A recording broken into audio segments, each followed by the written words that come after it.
Hi class, today we will be going over the presentation titled How to Apply for a Job. Please find the corresponding notes and follow along. Let's first talk about why people work. Well, we all have different reasons why we work, right? But there's a lot of things that we all, you know, need or want in order to have that high quality of life. We might need to work in order to have somewhere to live. We might need to work in order to pay for utilities for that place that we live. We might need to work in order to buy groceries to eat. Might need to work in order to travel or enjoy things like shopping, video games, movies, etc. We can all agree that we all need to work in order to have an income to provide for the lifestyle that we choose.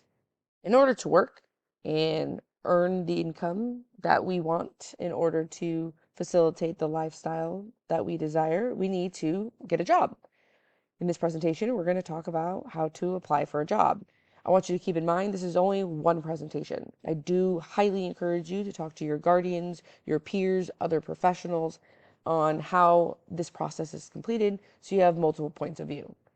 In this presentation, we're going to address the 8 steps to get a job. Step 1 in applying for a job is assess yourself. You're going to create a personal profile. Take out a scratch piece of paper, a pencil, and you're going to write down what are your interests, what are your skills, what are your personal values, and what are your work values. When you go and search for a job, we want to make sure that we have the skills to complete the job, we're actually interested in the job, and that our personal values and work values are respected at our job. So first we need to make sure to kind of assess ourselves. The next part of the job application is the job search. We're going to search for jobs that are relevant to our skill, our interest, and our values. There's a lot of ways we can search for jobs nowadays, not just like a newspaper. We can search the internet. We can look on social media. We can work with referrals. I've got most of my jobs off of referrals. There was an opening, and a coworker was informed of that opening, and they actually referred me to that position, and that's how I got most of my jobs. And that was basically through networking and knowing people. Another way you can search for jobs is actually going into stores and asking or looking at bulletin boards in restaurants or coffee shops or, just flyers on store windows. Another way you can search for a job is to attend a job fair where there's going to be multiple jobs at that job fair, and they're basically going to be tabling and looking for people to work for their company. So a lot of other ways we can search for jobs. These are just some examples. The next step in applying for a job is preparing. First thing we're going to do to prepare is have a resume ready. A resume is essentially going to detail our skills, education, work experience, certifications, etc. An example of a resume is on the screen here. A resume is essentially a marketing tool that matches the job seeker to the employer. A resume should be no longer than 1 page with minimal blank space. A resume is going to be completed in bullet points. It's essentially going to be an outline of your accomplishments, your education, your skills, etc.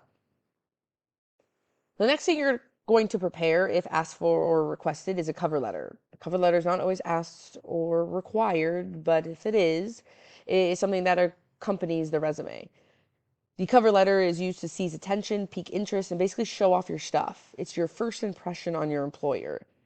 Unlike the resume, the cover letter is completed in full sentences. So again, the resume is completed essentially in bullet points. It's going to quickly just list off your education, your experience, your skills, your certifications, etc. Your cover letter is your opportunity to write full sentences and express yourself and show kind of more of who you are. Not every opportunity is going to ask or require a cover letter, but a cover letter is going to be submitted with a resume if requested. The next thing we're going to prepare is a letter of recommendation or an LOR. Not every job or opportunity will ask for a LOR, but if asked, we must have them. Now, when you are going to a teacher or an employer asking for a letter of recommendation, I highly suggest you ask if they can write a positive letter of recommendation. This is going to ensure that that letter of recommendation is going to be something that is going to help you. For example, if you're going to ask me for a letter of recommendation for a college or a scholarship, you would say something like, "Hi, Miss Marquin. I was wondering, could you write me a positive letter of recommendation for XYZ scholarship? If I say yes, then that means that's going to be a positive reflection on you.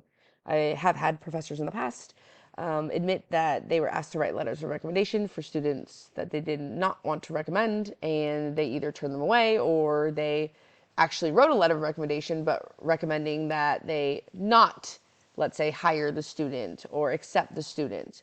So what's nice is that when we are asking for a letter of recommendation, we can kind of confirm that it's going to be a positive letter of recommendation by asking, can you write a positive letter of recommendation for me?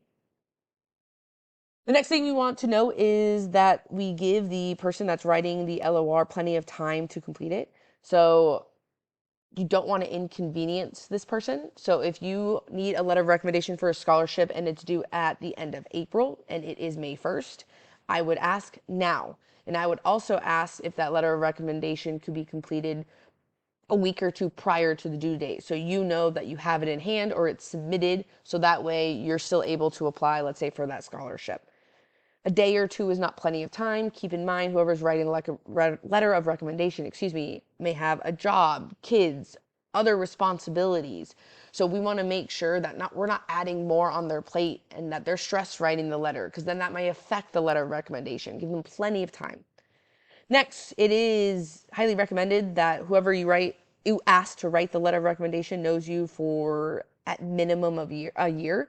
So that way they can truly write a letter about you and your qualities. The letter of recommendation that they're going to write is going to confirm things on your resume, and it's also going to balance your strengths and weaknesses, and hopefully it's going to avoid vague statements.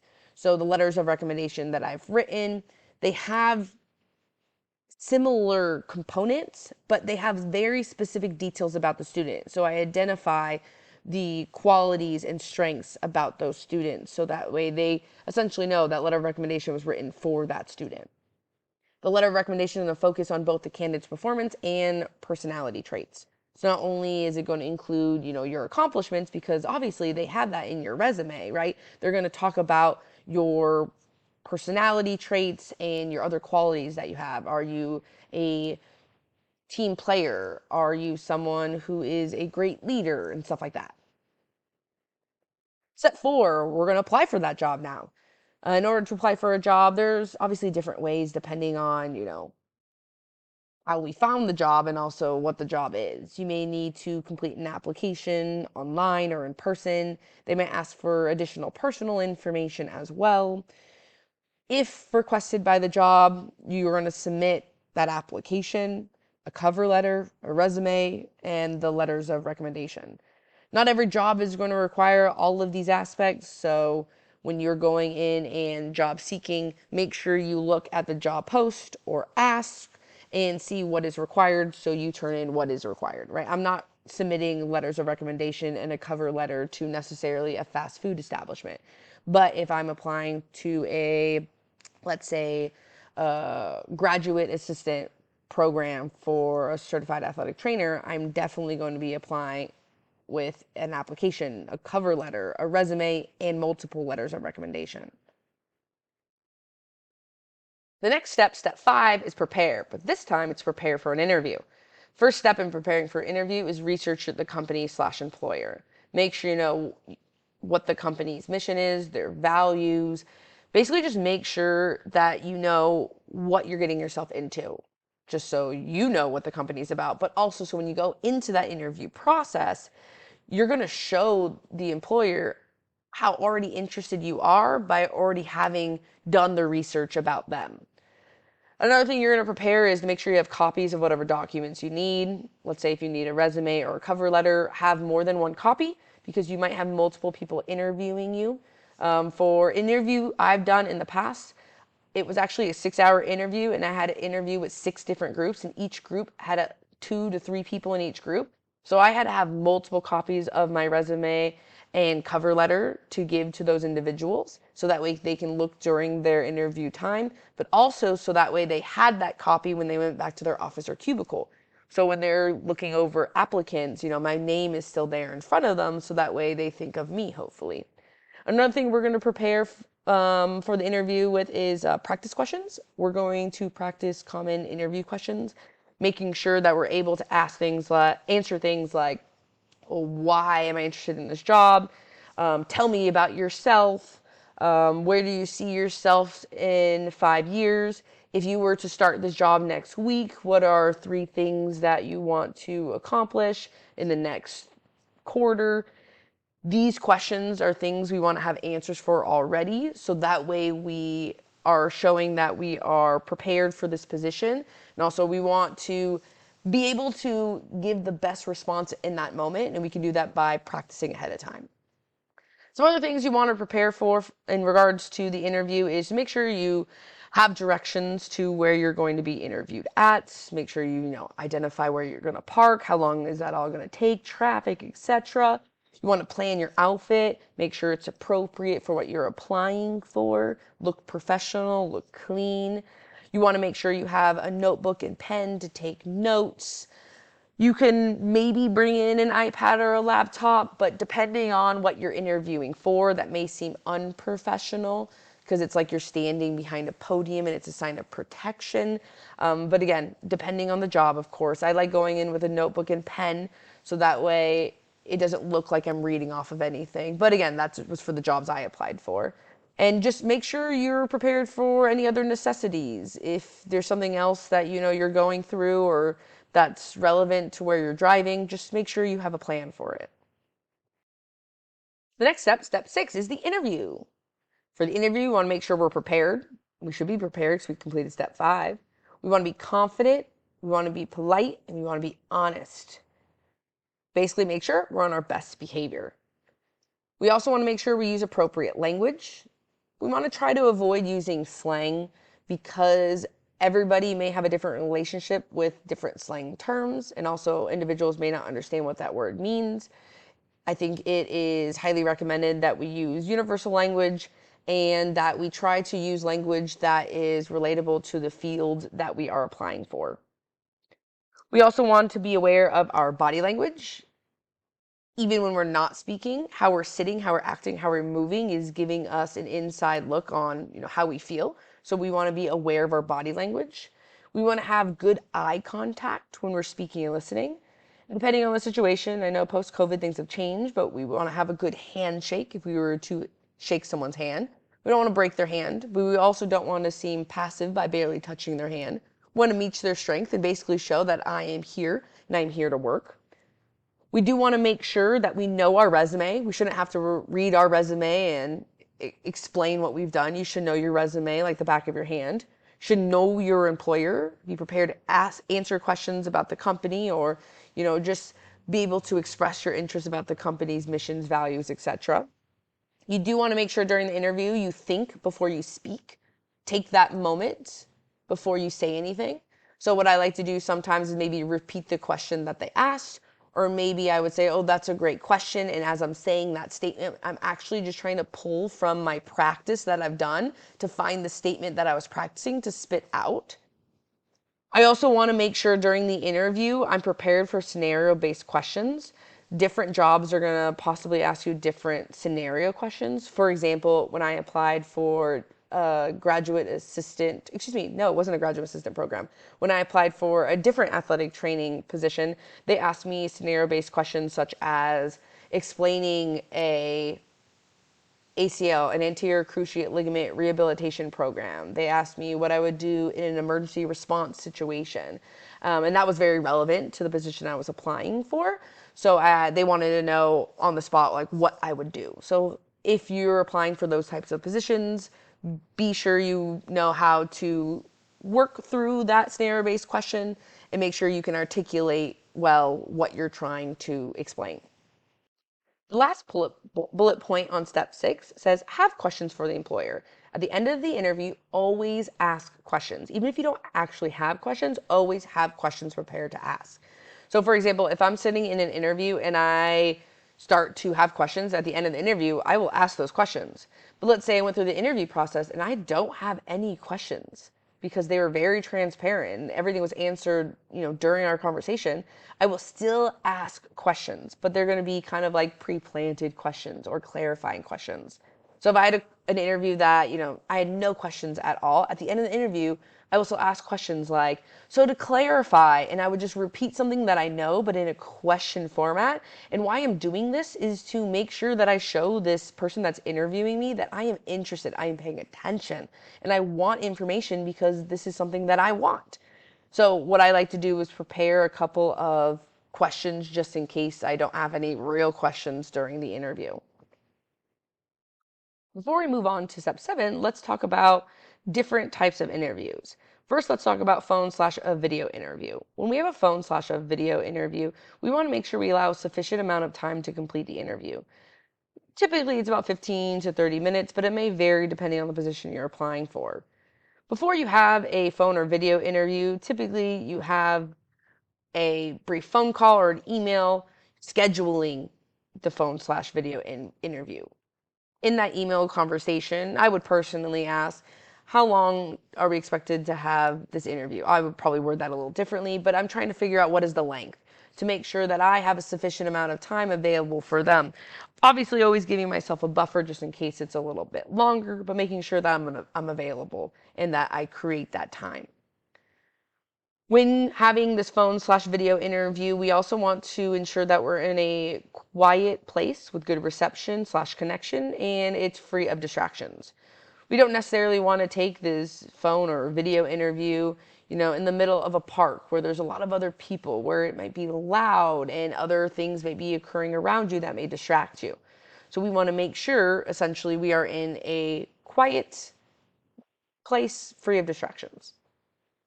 If we are conducting or we are in a video interview, like a Google Meets or something like that, we want to make sure that we check our outfit and our background. When we are on the computer, we can set up the computer in a way so that way they can only see certain parts of the room. We don't want the room to look like a complete, blank wall space, but we also don't need to show all of our clutter and personal belongings. So that gives them other stuff to look at that may be distracting during the interview, but also they might be making judgments or assumptions based off of things in your background. So you want to make sure that it looks professional. You also want to check your outfit. I know you're not in person with this individual, but I highly recommend you dress head to toe as though you were seeing this individual in person.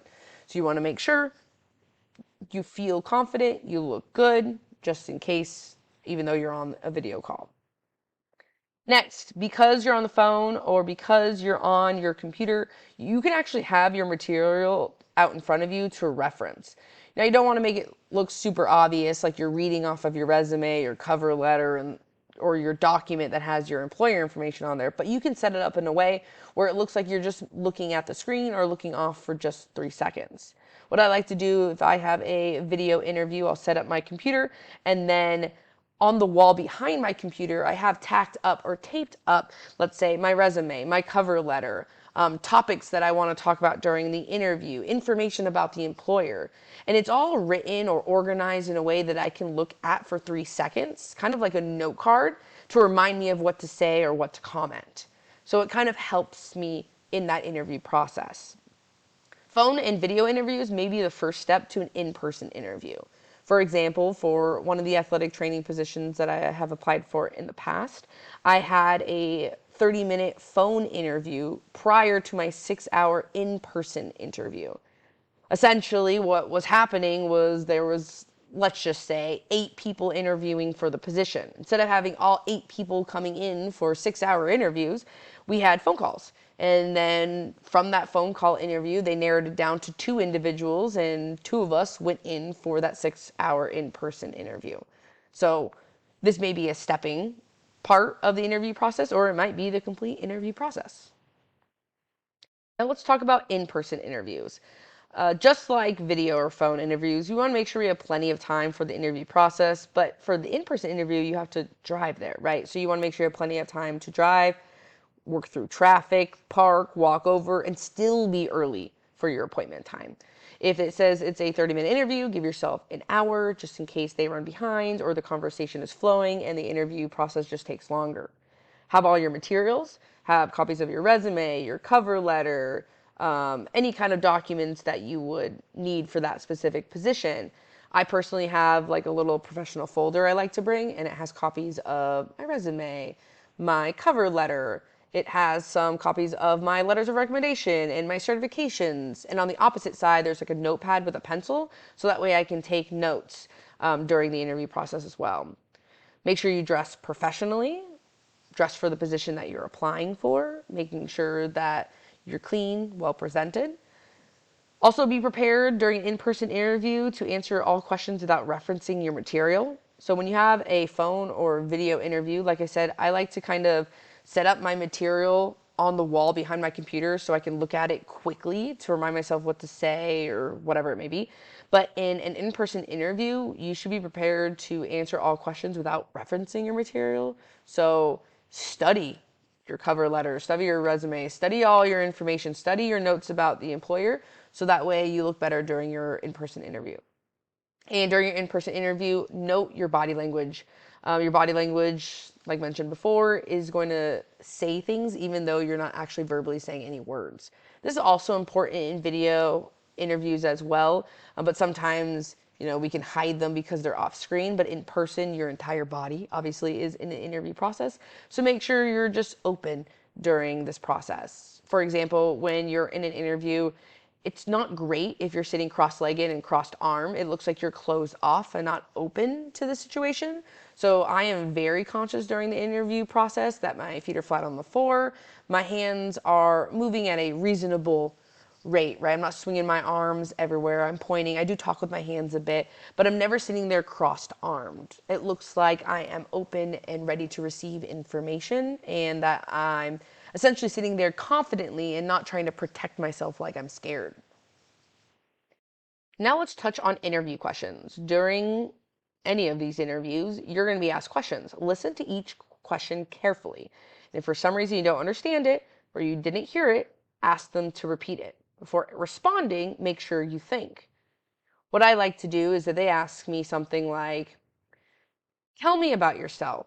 Or if they ask me, what was your last job? Or they ask me, tell me your greatest strength. What I'll do is I'll repeat part of the question so that way I can think of my pre-scripted responses that I already prepared. So they say, tell me about your greatest strength. I would say, my greatest strength would be. During that time that I'm saying that phrase, I'm thinking in my brain what I already prepared to say when I was preparing for this interview.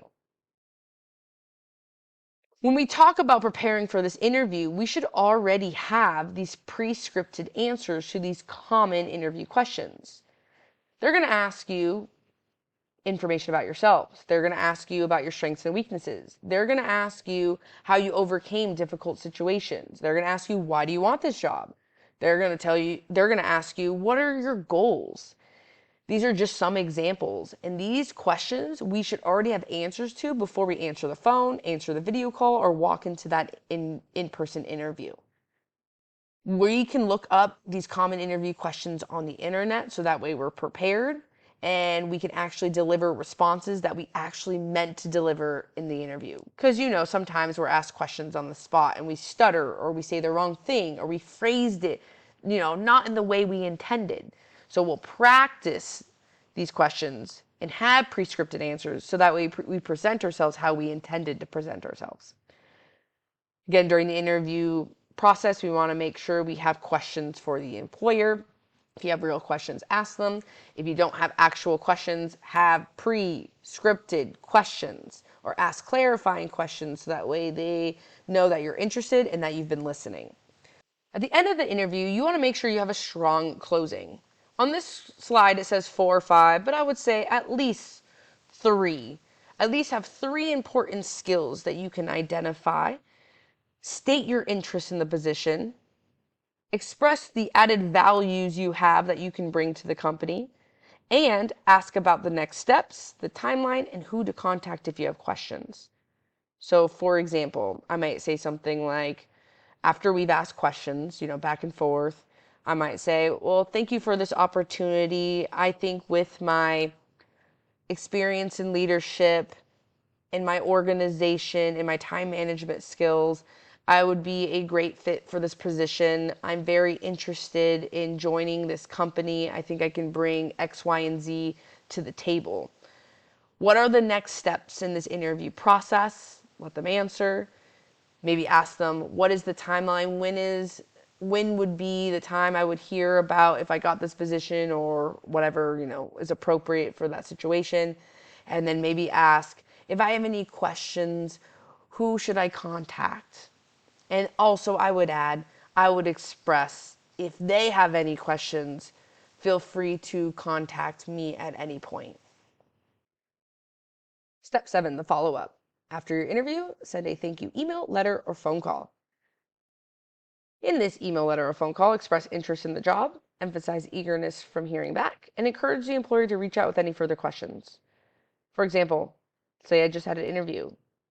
I'm going to write an email to the person who interviewed me. I might say, hello, whatever this person's name is. Thank you for interviewing me for the XYZ position at XYZ company. I am very eager to hear back about this position opportunity. If you have any questions, comments, or concerns, feel free to reach out at any point. Thank you for your time. And then I would have my signature on my email. One thing this does is it helps remind the employer of your interest in the position. Sometimes there may be 3 candidates that are very similar, but if there is one candidate that seems more eager and doing more work and kind of seeking the position out more, that may be the person that actually earns the position. Now, when completing the follow-up step, you do want to send that email, letter, or phone call regardless of the outcome of the interview.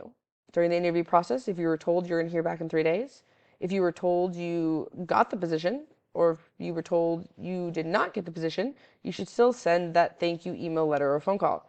And of course, that email, letter, or phone call might be different if you don't get the position, but we still need to express that we are thankful for the opportunity. We do want to make sure we don't burn bridges along the way. If we are applying to positions, we want to keep in mind that there are people that are going to be with companies for a long time. So if we want to apply in the future, we want to make sure we still have a good relationship. We also want to keep in mind that some companies are owned by other companies, and we want to make sure that, we still look good regardless on where we go. And we also just want to keep in mind that we never know who knows who. So we want to make sure that we keep good relationships with people. Step 8, evaluate the offer. Congratulations, you got the job. Now you're going to evaluate the offer. You don't have to take the job just because you're offered it. Now, of course, I understand there's certain situations where I just have to take the job, right? If I get laid off, I need to make money to pay my bills. So I'm going to apply for a job, and I'm probably going to take that job because I need to pay my bills, right? But then while I have that job, I'm going to look for another job. The best time to look for a job is when you have a job, so you can seamlessly transition. Now, let's say I found that new job, right? And I got an offer. I have to evaluate it to see, is that something that I want to work for? Right? I've gone through the interview process. Now I'm going to reflect and see what they're offering me if I'm going to accept it. First thing you're going to think about is, do you like the employer? Do you like who you're going to work for? Right? You may not like the company or the people with the company. Then I'm not probably going to accept that offer. But if I can see myself working there, sure, maybe. Then you're going to think about, will the job fit you? Will you fit the job? Is this something that is of interest to you? Does it match your skills, your interests? Is this something that you can complete? Something you want to complete? The next thing you want to reflect on is, does the job meet your needs? We're all going to have different needs, but is it going to fit what we personally need? For example, I used to work at a university as a graduate assistant athletic trainer. And my hours were essentially whenever the sports that I was covering was in session, that's when I had to be there. So if I had to be there for practices, games, and I had to travel with them, then I was on the clock. I had to work. Now, I loved that opportunity. The one thing that was different in that situation was that I didn't necessarily have, let's say, weekends off or holidays off, or can guarantee that I can be at a wedding or a birthday because I had sports to cover. Now, in this situation, I am now a school teacher, and my contract hours are Monday through Friday, let's say 8:30 to 4 p.m. So I know that I'm available at 5 p.m. on weekdays. I know that I have weekends off. I know that I have summer and winter breaks off. That allows me personally to see my family, to schedule vacations, to tend to other things that I'm responsible for, right? So for me personally, I loved my opportunity working at the university, but due to some things that happened in my life, I have to now focus on some other responsibilities. And I can't necessarily do that if I don't know what days I have off. So now working as a teacher, I love being a teacher, but now I can also, in addition to enjoying my job, I can also plan and complete other responsibilities during the allocated non-duty days. There's a lot of other examples of needs, but that one is a personal example of mine. Another thing we want to evaluate is there room for advancement? So a lot of us want to get a job and we want to grow and we want to go up the chain, you know, gain more responsibility, earn a higher income. We want to make sure that when we're applying for a job, is this as high as I can ever go? Meaning I'm never going to get an advancement in pay or position. Is this something that I want to be at? Because I'm essentially going to be stuck in that position. So we want to see, is there room for advancement? So that way we can maybe have better hours, better pay, etc. That does conclude our presentation on how to apply for a job. If you have any questions, feel free to reach out and I'd be happy to answer those questions or give you some more examples or feedback. I do highly encourage you to speak with your guardians and other professionals to give you some more input on the job application process, the interview process, because this is just supposed to be like a stepping stone into the process. I do please highly encourage you to speak with other individuals to get some more insight on the overall process. Thank you.